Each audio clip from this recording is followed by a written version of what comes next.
Welcome to The Naomi Show. Hello there, I'm back with psychologist John Aiken talking about dating for single parents and how to handle introducing your children to your new partner.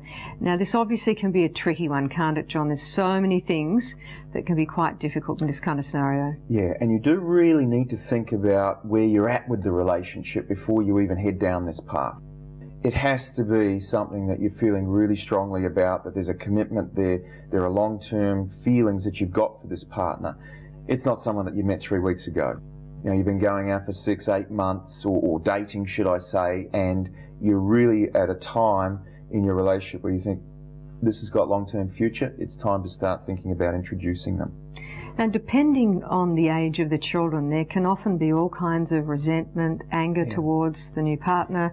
It's a difficult and uncomfortable situation. So how do you prepare your children for that? Well, what you want to do is you want to, I look at it in 2 parts. The first part is that you want to be thinking about the relationship. Is there commitment, and does this have a long-term future? And then you'd sit down and you'd talk about it with your partner before you introduce them, and get their thoughts on, you know, where they stand with everything and their commitment. And then what you'd probably do is sometimes often they will say is very helpful is to every now and then drop the name of this new person into conversation to get the kids kind of talking about, oh, who is this? Oh, this is a friend that I've met that, you know, we're doing this and that. And then as you get closer to the time where you're going to introduce them, you can sit down with the kids and say, well, you know, I want to introduce, you know, Bob to you guys, and we've spent some time together, and this is what I'm thinking of doing. How do you feel about that? How do you tackle maybe the child's fears that you're trying to replace their other parent? Yeah. In some cases, that's how children can take it.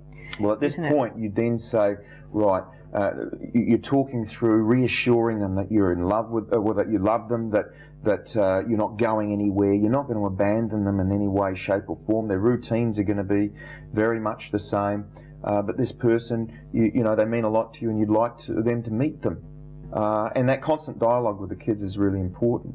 So once you've done that sort of prep work, then how do you actually introduce them on the day? You're thinking about doing things in a low-key way, you know, in a fairly casual sort of situation.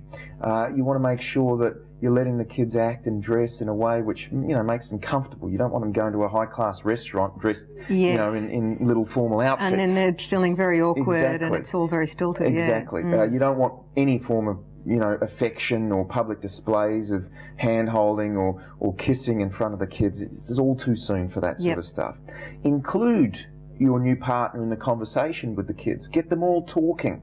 And also... could you maybe do an I mean, it sort of depends on the age of the kids, doesn't it? Yeah, because it does. If you're talking about young kids, which pretty much to a certain extent you're talking about young kids here, but the real problem age is when they know what's going on.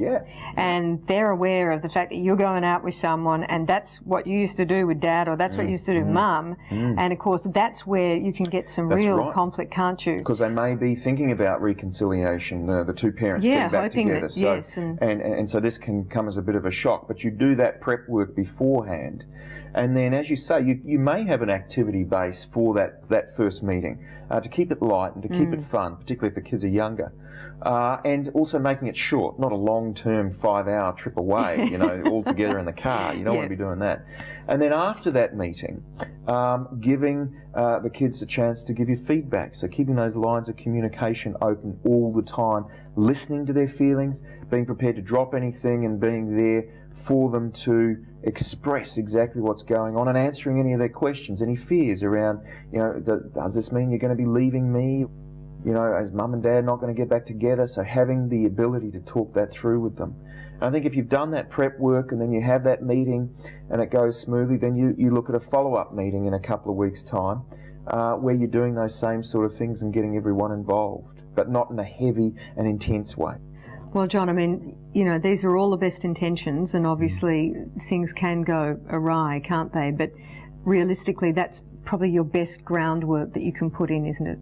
That's it. I mean, the more prep that you do, the more on board you are with your partner and talking through what plan have we got here, and then with the kids, giving them a chance to get used to the idea and not moving it on too quickly, you know, not getting them to move in just after meeting them, all of that sort of stuff.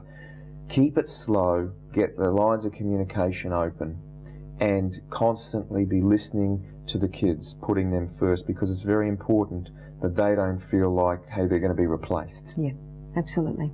Okay, John, thank you so much for that, and we'll see you next time. Your love life, let's talk about it at naomishow.com.